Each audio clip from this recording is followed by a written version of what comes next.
Hey, mamas. Divorce can feel like a series of wildfires that thrust you into reactive mode. But here's the deal. You're not a firewoman, and you are far better served by grounded, intuitive, calm strategy. And I know, easier said than done, but truth nonetheless. This is all new territory for you, and while your life is in complete flux, you're likely getting a lot thrown at you. Oh, trust me, I remember it well. And I also remember running in circles, exhausting myself, and leaving myself depleted and deflated, the opposite of strategy. I know why it happened, and it planted the seeds for me to create a business and methodology to prevent other mamas from making the same mistakes, from draining their life force and suffering unnecessarily. Yes, there's a lot going on, and as you navigate your big feelings, there are also big decisions to be made. Consider a moment the condition you want to be in while doing so. Yes, you'll likely get triggered. You'll say regrettable words and lose your you-know-what along the way. But you can mitigate this all by developing some new tools, strategy, and harnessing the power of your intuition. That's what I want to talk to you about today. I'm calling this conversation Putting Out Fires. Hi there, mamas. Welcome to the Intuitive Divorce Podcast. I'm Kristen Noel, certified divorce coach and creator of the Best Self Intuitive Divorce, a game-changing program that transforms the experience and outcomes of divorce, one mother at a time. I call it Divorcing Differently. I'm here each week bringing you a quick message to support, inspire, and empower you to achieve the outcomes you want for yourself and your kids. So let's dive into today's episode. Hey, Mama, I have a question for you. Are you a firewoman?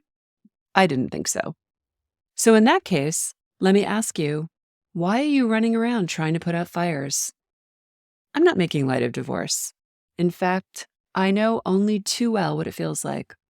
I once stood where you stand and felt similar emotions. This process can thrust you right into fight or flight, fear, heartache, rage, vulnerability, overwhelm, anxiety, rinse and repeat. I know that divorce is a trigger fest and can feel like a series of catastrophic fires being set one right after the next that need attending. Just when one is extinguished, there's another one underway. And there's truth and untruth to that statement. You might as well prepare yourself to feel the feels, the big feels, as you navigate your divorce. Fasten your seatbelt and cinch it tight. And then remind yourself that you don't need to respond to every incident that occurs in the heat of the moment, provided it isn't an emergency and someone isn't in physical danger. Pause, breathe, reconsider before reacting. This will be the single most important skill you implement into your divorce and life going forward, because it will mitigate the suffering and diminish the chaos. For the most part, your ex is simply trying to get you to take the bait, to keep you entangled in this unhealthy dance that you're trying to break free of. He or she knows your pain points, what will set you off, and what buttons to push. And push they will, especially when they don't get their way, or you just suddenly change the rules of engagement. Now, don't get me wrong. I'd love to sit every divorcing couple down and guide them through a conscious uncoupling for the benefit of their kids, respect for their marriage and their bank account, and overall well-being. But most marriages that coupled unconsciously can't uncouple consciously. If they could, they'd likely stay married. I digress. You're here where you are now because you are courageously looking at that which you weren't ready to see before, that which you weren't able to take action against, that which you weren't able to defend yourself from. But you are now. And you can no longer deny what you see, know, feel, and desire for your future. That's both scary and amazingly exciting. You are ready to heal. When we receive a triggering text or some upsetting news from our attorney or overhear something reported back from our kids, it's easy to want to roll out a response immediately. We feel like we have to stop everything else and get on top of it, But we don't. In fact, we shouldn't. Why? Because there's great power in pausing and recollecting your thoughts. First off, when we don't do that, we live in a reactive mode, not a proactive one. We take the bait and lose ourselves and our better judgment. We relinquish our present moment. We give our power away. We allow someone else to ruin our day. We don't perform well at work. We snap at our kids. We say regrettable words. We add to the pollution. We feel like shit, and nothing changes and no problems have been solved in the meantime.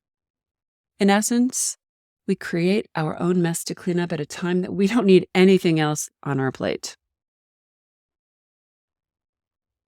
In essence, we create our own mess to clean up at a time when we don't need anything else on our plate. And I get how hard that can be in the moment. When we feel like we're being attacked, when we feel like we have to defend ourselves to our kids, when we feel like we have to get on it immediately and respond, but we don't.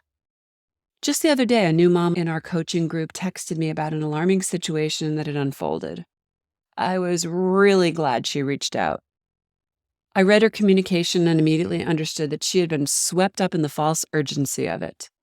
So we talked it out, and I talked her off the ledge of stopping everything else in her life in that moment and becoming consumed with responding right away. This is part of what I wrote to her. Don't allow this to hijack your day, interfere with your work, consume you, or steal your precious time with your kids. I know it's important, but don't allow it to derail you and sabotage other important aspects of your life. Give it a little space, and you will put a solid proposal together in response. Try not to incite him any further at this point. We can be smart about this and achieve the same goal. Here's another way of looking at it.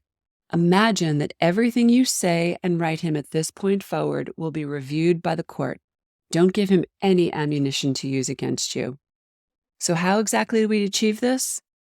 Start with asking yourself, what is urgent in this moment? What is the truth of the situation? Will the house burn down if I don't respond immediately? Will what I want to say to my ex in this moment actually accomplish something productive or just add fuel to the fire? Self-preservation is self-care, mama. Pausing is powerful and avails you of perspective.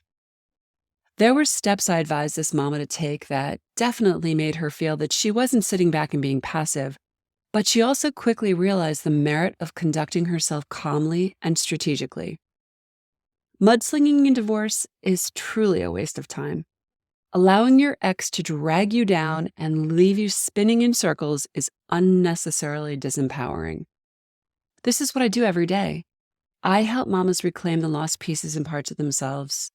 I walk beside them as they reconnect to their intuition, get grounded, and make prudent decisions in their divorces. I witness them heal and come alive again. I see them shift from reactive mode to being proactive in their lives. I see them breathe, smile, and laugh again. I see the seeds they planted for their new life chapter take root. And as I always say, when one woman heals a part of herself, its effects ripple far and wide. Isn't that what you want, mama, for you, your kids, your divorce? Stop trying to put out fires set by unhealthy spouses. There's a better way to deal with this, a better way to divorce, and it's what we call the intuitive divorce method. Thanks for listening to today's episode, but more importantly, for making this time for yourself. If you're a professional, independent mother facing off with divorce, struggling with your emotions, worried about your kids and your future, and want a better way to navigate it all, I've got 2 ways to completely change the trajectory of your divorce and your life starting today. The first is our free divorce workshop. In this training, you'll learn the 3 steps to get off the emotional roller coaster and take control of your divorce so you can save time, money, and heartache for you and your family. Simply go to intuitivedivorce.com/workshop. And the second way is to book a free strategy call with our team, where we'll dive into your situation, your struggles, what you really want, and outline a path to get you there. For a short video and the booking link, go to intuitivedivorce.com/call. Check it out, and I'll see you inside. Now I have a favor to ask you, Mama. If you enjoyed this conversation and were inspired in your own divorce, please subscribe to this podcast so you don't miss future juicy talks. And I'd be so grateful if you'd leave a review so together we can help other mamas walking in the same shoes.